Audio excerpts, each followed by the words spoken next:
안녕하세요 여러분, 호호입니다. 오늘은 드디어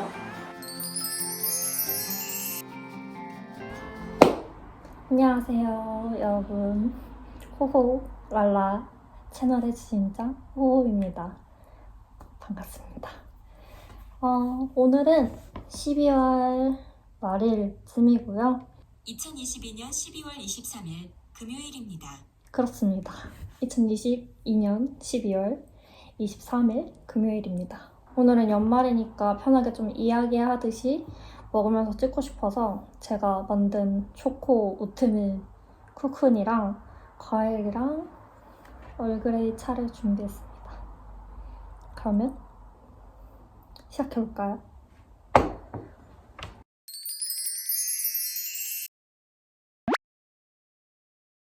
저는 잘 몰라요. 왜냐면 제가 다른 나라를 많이 여행해보지 않았기 때문입니다. 그래서 어떤지 잘 몰라요. 그렇지만 독일 이렇게 하나로 단정 지을 수는 없는 것 같아요. 왜냐면 독일 도시마다 느낌이 정말 다르기 때문에 베를린은 조금 더 크리에이티브하고 자유롭고 외국인들이 많고 정말 인터내셔널한 느낌이 확 들고요. 그리고 뮌스터는 작지만 조금 정갈한 분위기가 있고 학생이 되게 많아요. 그런 점이 다릅니다. 사람마다 다릅니다. 왜냐면 우리나라에서도 외국인들에게 친절한 한국 사람이 있고 외국인을 정말 편견을 가득한 눈빛으로 바라보는 외국인들이 있잖아요. 그건 정말 사람 바이 사람이고 그 사람이 어떤 교육을 받았는지에 따라 다르고 예를 들어서 한국인에 대한 어떤 경험을 가지고 있는지에 따라서 다른 것 같아요. 정말 예의 없는 한국인을 만났었다. 그래서 한국인에 대한 기억이 너무 안 좋다. 그러면 한국인한테 되게 불친절하겠죠? 아직 그런 사람은 못 만나봤는데 이것도 일본어를 시킬 순 없지만 어유고파, 그러니까 유럽권에서 온 애들이랑은 애들이 전혀 그런 경계나 편견? 이런 건 별로 없는 것 같아요. 근데 아시아에 대한 편견은 있을 수밖에 없지 않을까요? 왜냐면 저희도 유럽에 대한 약간 환상이나 뭔가 각자가 가지고 있는 생각들이 있잖아요. 저는 한국에 대해 되게 환상을 품은 사람도 만나봤고요. 예를 들어 한국? K-pop? BTS? 약간 이렇게 K-pop에 대한 환상을 되게 많이 가진 사람도 만나봤고 아니면은 K-드라마 막 그런 약간 티피시한 드라마들 있잖아요. 약간 막 사람들은 전부 다 매너가 좋을 것이다. 약간 차문을 열어줄 때 이렇게 손을 대서 이렇게 머리를 받쳐주는 것. 약간 K-드라마를 정말 많이 본 사람들이 약간 그런 한국 사람들에 대한 매너에 관한 인식이 좀 박혀있고 아니면은 되게 한국 사람들은 소심하다, 소극적이다, 되게 샤이하다 이런 편견을 가지신 분이 정말 많고요. 한국이 이제 남북이 분단되어 있으니까 막 뉴스에서 조금 자극적인 헤드 타이틀이 있던 날에는 항상 저한테 이렇게 물어봤어요. 너 이제 전쟁 나는 거 아니야?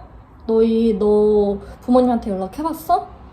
막 그러기도 하고 그리고 제가 되게 인상 깊게 들었던 한 가지 질문은 독일인 친구였었는데 제가 여기 독일에 공부하러 왔다라고 하면은 왜? 너희 나라에서는 공부하기에 환경이 안 좋아? 라고 물어보는 거죠. 공부에 대해 열악하다. 약간 이렇게 생각하시는 분이 많아요. 내가 유학을 왔다고 말을 하면. 그래서 쟤는 저기서 공부 환경이 되게 좋지 않고 열악하고 뭔가를 배우기 힘드니까 유럽에 왔다. 이렇게 생각하시는 분이 많았었어요. 제가 만난 사람들 중에서는. 근데 전 전혀 아니라고 생각하거든요. 우리나라에서도 공부하기 꽤 좋다고 생각하기 때문에 그냥 시야가 다르고 시선이 다른 거지. 근데 실은 이런 편견들보다 더 저를 답답하게 만드는 것들은 제가 대답을 하면 다들 믿지 않고 수용을 하지 않는다는 거예요. 이런 질문을 한 사람들이 대부분 그게 제일 더 답답해요. 자신이 관심이 있는 나라가 아니라면 그 나라에 대해 잘 모를 수 있기 때문에 한국에 대해 잘 모르는 것 자체를 기분 나빠할 수는 없다고 생각해서 전혀 기분이 나쁘진 않거든요. 그게 그리고 문제라고도 생각하지 않지만 제가 그것에 대해 경험한 것들을 알려줬을 때 수용하지 않고 그게 그럴 일 없어 라고 일관하는 태도가 문제가 된다고 생각하기 때문에 저는 그런 애티튜드가 너무 기분이 나빠요. 그런 사람들이야말로 정말 편견을 가진 사람이라고 생각을 합니다. 일반 사람들이 가지는 미술에 대한 관심도는 솔직히 말해서 한국보다는 되게 높은 것 같아요. 왜냐면 그들은 그냥 일상에서 미술을 향유하는 것을 굉장히 당연시하게 여기고, 제가 느끼기에는 사람들이 전시장을 되게 많이 찾고 미술을 하는 사람은 이런 창작 활동을 하는 사람이기 때문에 되게 리스펙한다는 게 좀 깔려 있어요. 나 미술해 라고 하면 되게 약간 이렇게 생각을 해주는 것 같아요. 졸업 후에 지원을 안 받고 여기서 이제 모든 것을 다 자기가 벌면서 하기에는 당연히 힘들 수밖에 없다고 생각해요. 그건 한국에서도 똑같다고 생각하거든요. 근데 그게 독일에서는 더 힘들 수도 있는 게 학생이 학비도 되고 보험료도 내고, 그러니까 막 멘사나 뭐 이런 식비도 다 되고 재료비도 되고 월세도 내고 하기에는 솔직히 정말 벅찰 수 있다고 생각해요. 솔직히 말해서 일정 부분 지원을 받고 일정 부분을 알바를 해서 이렇게 균형을 맞추는 거면은 상관이 없는데, 정말 100% 자신이 다 여기서 독일에서 벌어가지고 해야 한다 하면은 힘들 수도 있다고 생각을 합니다. 독일에서 생활비는 사람마다 정말 다릅니다. 월세가 550이다 하면은 이제 그 후로 얼마나 식비를 하느냐에 따라 다르고, 1차 월세, 2차 보험금, 학비 또는 교통비, 그리고 만약에 어학원에 다니시면 어학원비, 식비인데, 그러니까 외식비랑 그리고 요리해 먹는 비도 다르시고, 여러분이 커피를 좋아하신다면 거의 우리나라 사람들은 매일 커피를 마시잖아요? 만약에 그거 생각하면 정말 다르겠죠. 근데 예를 들어 제가 월세가 550을 내요. 그리고 한 달에 제가 보험료를 130유로 정도 내는데, 그리고 한 학기에 학비를 350인가 내거든요. 여기 라디오 통신비를 내죠. 그러면 18유로 이렇게 고정적으로 나가는 금액이 있기 때문에, 만약에 여러분이 뭐 그 하우스 책임보험을 드셨다면 거기서 또 보험료가 나가고 하면은 많이 들죠. 고정비용이 일단 그 후로 내가 식비를 아껴 쓴다 하면은 어떻게 될지 모르겠죠. 그렇지만 못해도 고정비용가 700일 때는 못해도 1100유로 정도는 있어야 버겁지 않게 생활하고 있다라는 느낌이 들어요. 제가 처음 독일에 왔을 때부터 계속 가계부를 쓰고 있는데 이게 2019년 8월 처음 독일에 왔을 때 가계부거든요. 이때는 월세를 한국에서 아마 내고 왔을 거예요. 그래서 초기 8월 비용이 정말 적게 들었죠. 그 대신 어학원 비용이 242유로 정도 들었고요. 그리고 쯔비신이었어서 생필품 살 게 별로 없었어요. 그리고 나서 이제 바로 다음 달 거 2019년 9월 거는 좀 금액이 들었죠. 중간에 보면은 매트리스, 커버, 뭐 이불 커버, 베개 등등등 쿠션, 스탠드, 어댑터, 수건 이런 것도 다 샀었고, 샴푸, 린스, 치약 이런 것도 다 이 두 번째 달에 샀었어요. 정말 생활비를 꽉 차게 썼던 달인 것 같아요. 이때 보증금이랑 월세를 아마 포함을 안 시켰네요. 제가 이 시트에. 이때 월세가 한 480에서 보증금은 한 달 월세였던 것 같아요. 그러니까 480도 같이 뭐 그 정도 냈던 것 같습니다. 그리고 이거는 1년 뒤 2020년 8월인데 갑자기 목록이 이렇게 간략화가 됐죠. 저는 식비를 되게 많이 썼었어요. 이땐 좀 외식을 할 때였습니다. 옛날에 비해서. 그래서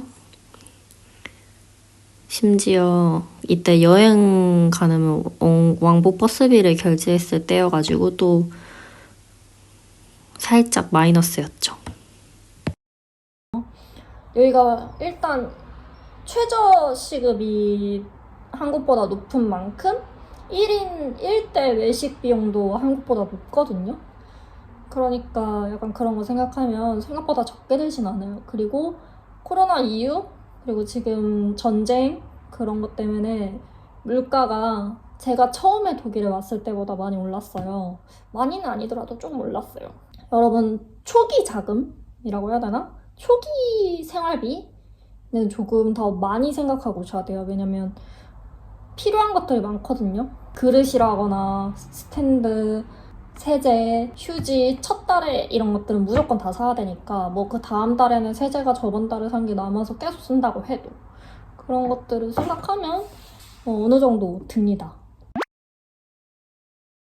칼퇴 밑에에서 전기 수도까지 포함해서 그냥 반 밑에가 계산트 밑에인 경우가 있거든요. 그러면 이제 한 달에 대략 200 정도 이제 아니면 뭐 150 수도랑 전기세를 낸다고 생각을 하고 이제 월세가 측정이 되죠.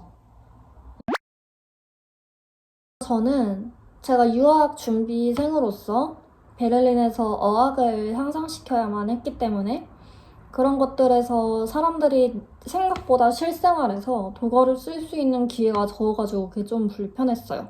내가 아시아에 외향을 하고 있기 때문에 사람들이 영어로 항상 말을 걸어요. 내가 독일어를 못해서 못 알아들었다고 생각하고 한 번에 못 알아들으면 그냥 영어로 막 대답해요. 가끔 관광지에 있는 킬러 분들은 독일어를 아예 못하는 경우도 있어요. 그래서 독일어가 향상되기에는 조금 불편함이 있다. 근데 영어를 정말 잘하고 독일어를 하나도 할 줄 모르는 상태에서 독일에 왔다면 베를린 같은 도시가 좋겠죠. 그리고 또 좋은 점은 그 독일에서도 베를린이 미술이 되게 중요시 받는 도시라고 불려요. 그만큼 아티스트들이 정말 많고 이벤트가 많고 갤러리가 많고 전시가 많아요. 기획이 많고 그거를 내가 다 서치해서 뭐 찾아가지고 이제 방문할 수 있다. 그런 것에서 많은 영감과 자극을 받을 수 있죠. 그리고 정말 다양한 사람을 만날 수 있어요. 다양한 사람들이 있기 때문에 세상에 대한 시선이 요만큼에서 요만큼으로 넓어져요. 또 다른 단점은 정돈되어 있지 않다는 느낌이 되게 강해요. 그래서 그냥 길거리 걸으면서 양냄새를 맡기가 너무 쉬운 도시예요, 베를린은. 사람들이 되게 물어봐요. 너 약 안 해? 왜 안 해? 약 하고 싶지 않아? 한번 해봐. 너 그리고 미술한다고? 야, 미술하는데 약을 한 번도 안 해봤어? 야, 이거 너의 크리에이티브에 엄청 도움이 돼. 왜 안 해봤어? 한번 해볼래? 이렇게 거는 사람 되게 많아요. 본인이 유혹에 조금 약하다 하면은 베를린에 가시면 안 될 것 같아요. 그 유혹이 너무 많은 도시거든요. 그럼에도 불구하고 많은 유학 준비생들이 베를린에 사는 이유는 아마 저랑 비슷한 이유겠죠? 편하니까요. 교통력도 그렇고 뭐도 많고 경험하기 좋고 하니까 많이 선택하지 않나 싶어요. 화장실 위생은 화장실마다 정말 다릅니다. 근데 한국의 위생보다 대부분 다 낫기 때문에 한국에서만큼의 그런 위생을 바라시면 안 돼요. 여기서 어딜 가든. 공용 화장실도 그렇고 식당 화장실도 그렇고 저 화장실에 정말 중요시하는 사람이거든요. 집도 그렇고 호텔에서 내가 만약에 하루 묵는다가도 그렇고 에어비앤비든 뭐든 제가 만족했던 화장실은 제가 베를린에서 제가 살았던 집밖에 없어요. 공용 화장실은 백화점 안에 있는 화장실이 제일 괜찮았던 것 같아요. 밖에서 화장실을 가지 말자.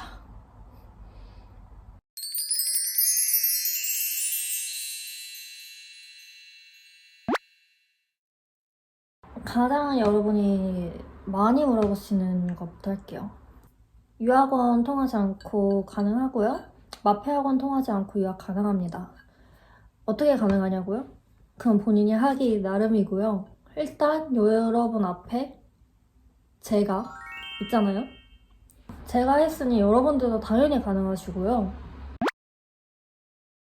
제가 유학 준비를 할 때 유일하게 독일 미대 유튜버셨던 분이 아마 샷다님이실 텐데 제가 샷다님 영상을 거의 다 봤었거든요. 그때 그래서 샷다님 영상 중에 독일 미대 입시에 대한 경험과 정보들 그런 영상을 접하고 유학원과 마페 학원에 대한 개인적인 의견을 말씀하시는 부분이 있거든요.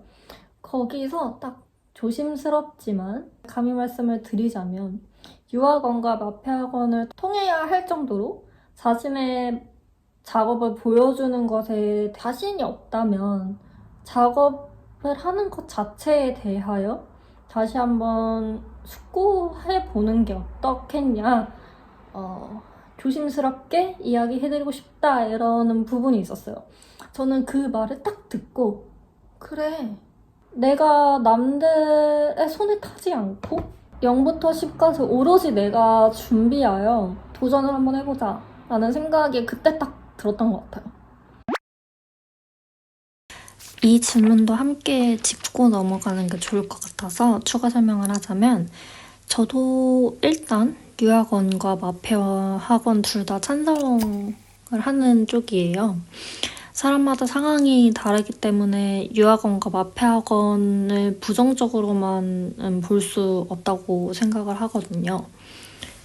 예를 들어서 본인이 공부한 전공과 다른 전공을 지원을 하거나 미술이 처음이거나 정말 혼자 마페 정리를 하지 못하겠다 하면은 마페 학원이 필요할 것이고요. 시간적 여유는 없지만 금전적 여유가 있다면 유학원을 통하는 것도 정신적 소모를 줄이고 많은 정보를 손쉽게 얻을 수 있는 시간을 벌 수 있는 방법 같아요. 하지만 그렇다고 해서 무조건 유학원을 통하거나 마페 학원을 다녀야 하는 거는 아니라고 생각을 하고요. 왜냐면 저도 유학 준비할 때 마페 학원을 다니는 게 좋지 않겠냐라는 소리를 정말 많이 들었거든요. 하지만 결국 중요한 것은 스스로 잘 생각해 보시고 자신의 상황에 맞는 것을 선택을 하셔야 한다는 것 같아요. 그게 제일 중요한 것 같아요. 그리고 만약에 본인의 상황을 객관적으로 바라볼 수 없다면, 그리고 그런 능력이 아직 없다면 주변에 좋은 사람에게 물어보는 것도 하나의 방법입니다. 고등학교 졸업하고 한국 대학교를 진학하지 않고 독일 유학을 가능하냐? 가능합니다. 그것도 여러분 앞에 있죠? 제가 바로 그런 사례고요. 입학 지원하는데 전혀 문제 없었습니다. 물론 제가 수능 성적과 고등학교 성적이랑 다 가지고 지원을 했지만 여튼 마페 처음 주제를 정할 때 마페를 하실 때 가장 중요한 점은 본인의 관심사, 본인이 생각하는 미술, 본인이 지금 보여주고 싶은 것이에요. 예를 들어서 저는 커피를 좋아해요. 이걸 가지고 작업을 해요. 그러면은 마페 함에 이렇게 적을 것 같아요. Ich trinke jeden Morgen kalten Kaffee. 차가운, 그러니까 커피를 마신다. 아이스 아메리카노를 마신다. 이렇게 적었어요. 그러면 이제 그 마페함을 열어요. 그러면은 왜 얘 몰겐의 카페를 마시는지, 왜 아침에 마시는 것이 중요한지, 아침이란 나에게 뭔지에 대한 것을 미술로 풀어서 설명을 해놓고, 그리고 또 왜 차가운 것이 중요한지, 왜 따뜻하면 안 되는지에 대해서 해놓고, 에 관해서 뭐 카페를 점점 마시는 모습이라거나 카페가 점점 녹는 모습이라거나 커피가 어디서 와서 어떤 원두를 가지고 어떻게 과정을 거쳐서 어떤 쓰레기로 배출이 되는지 막 이런 것들을 저 같으면은 작업으로 풀어내서 마페함에 담았을 거예요. 그리고 이 마페 전체에 주는 커피가 됐겠죠. 정말 이해도 돼요. 그냥 자신이 생각하는 커피라는 주제에 관해서 풀어내면 돼요. 그리고 만약에 이거를 가지고 면접에 간다 하면은 저라면 커피를 들고 가겠죠. 그 면접에. 커피를 들고 가서 이렇게 교수님 앞에 이렇게 딱딱딱 하나씩 놓고 제 딱 자리에 놓고 이렇게 앉을 거예요. 그리고 나서 이제 시작을 하겠죠. 제 앞에는 커피에 관한 겁니다. 그래서 오늘 커피를 가져왔습니다. 여러분이 생각하시는 모든 관심사가 다 주제가 될 수 있어요. 그거를 너무 검열하지 마세요. 그리고 그거를 그냥 다 자기 작업으로 어떻게 끌어올지를 고민하셨으면 좋겠어요.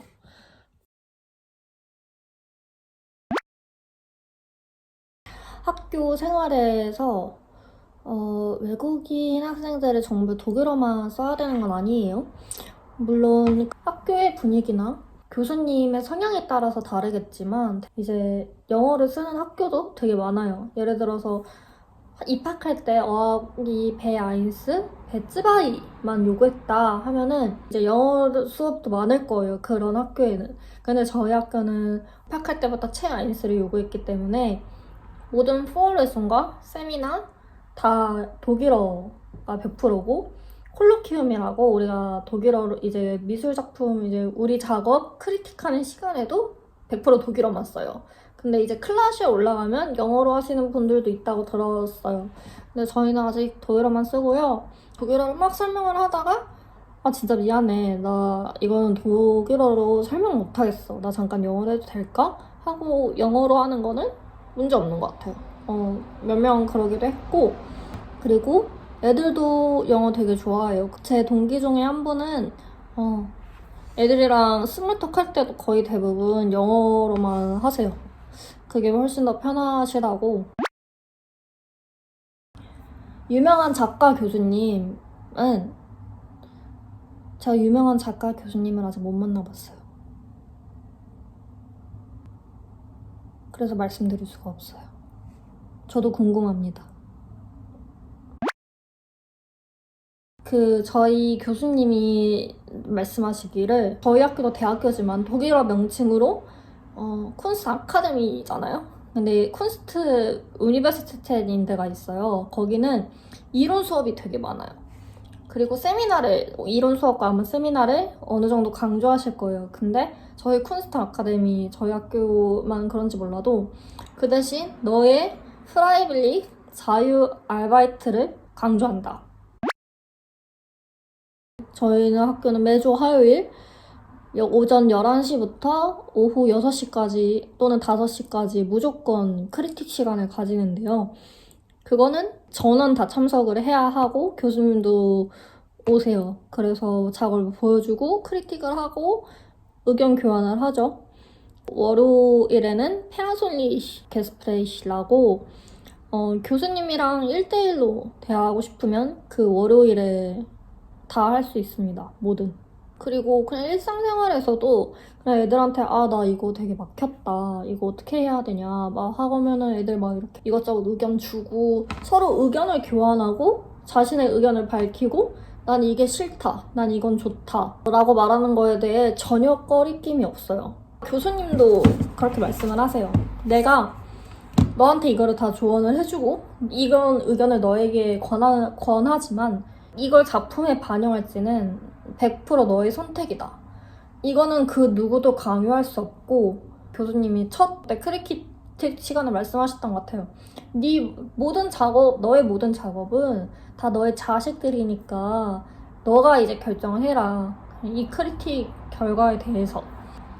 이게 다 기반에 깔려 있으니까 애들도 싫다 좋다라고 말하는데 이제 거리낌이 없죠. 심지어 이제 교수님인 A 작품이 좋다고 말을 했고 A 테크닉이 좋다고 말했는데 어떤 학생들이 이제 교수님한테 저는 그렇게 생각하지 않습니다. 저는 B 테크닉이 훨씬 좋고 B에 대한 작업의 완성도가 더 높다고 생각합니다. 이렇게 말해도 전혀 이제 막 애들이 저렇게 교수님의 말에 반박한다고? 라고 이렇게 전혀 생각하지 않아요. 교수님도 그렇게 생각하지 않으세요. 그래? 뭐 그렇게 생각할 수 있지 라고 넘어갑니다. 그래서 그런지 이제 다들 상호 피드백, 토론, 크리틱 이런 게 정말 자유롭다고 생각해요. 그리고 소속 전공 외의 매체에 관해서는 클라셰, 그러니까 교수님의 성향에 따라 달라요. 교수님이 평면만 정말 강조하는 분이시다. 그러면은 평면 외에 다른 작업을 하는 학생을 일단 자기 클래스에 받아들이지 않았겠죠. 그리고 이제 평면도 하시면서 입체 작업도 하시는 교수님이 계시다면 또 그런 성향을 가진 아이들을 자기 클래스에 받아들였을 것이라고 생각해요. 제가 생각하기에는 전반적으로 막 그런 제한이 있지는 않아요. 어딜 가든 그런 교수님도 계시고 이런 교수님도 계시기 때문에 이런 교수님 밑에 들어가면 되죠. 그러니까 다양한 매체를 다루는 걸 선호하시는 교수님 밑에 들어가면은 본인이 무슨 작업을 하든 무슨 매체에 관한 제한은 없겠죠. 그리고 1학년 때 오리엔테이션 배가이 할 때는 전혀 제약이 없습니다. 정말 늘 제약이에요. 애들 입체하고 입체 퍼포먼스, 필름, 사진, 평면 다 합니다. 이것까지 작업이라고 말할 수 있을까? 까지 생각할 수도 있는 것들까지 다 보여줄 수 있어요. 그리고 교수님은 그런 것까지 보여주기를 원하시더라고요. 저희 학교는 그렇습니다. 는 잘 모르겠어요. 제가 일단 참여를 하지 않고 그렇지만 혹슈포츠라고 1학기 스포츠를 신청할 수 있고요. 이 학교에서 공부하는 외국인을 위한 소모임도 있기도 하고 파티가 저희 학교는 그냥 많은 것 같은데 그것도 소모임이라고 할 수 있을까요? 클래스에 파티 초대하는 거 이런 거 되게 많고 뭐 영화의 날 이런 것도 많아요. 이게 근데 동아리라고 하기엔 약간 애매하고 소모임이라고 하기에도 약간 애매한데 어떻게 설명해야 될지 잘 모르겠네요.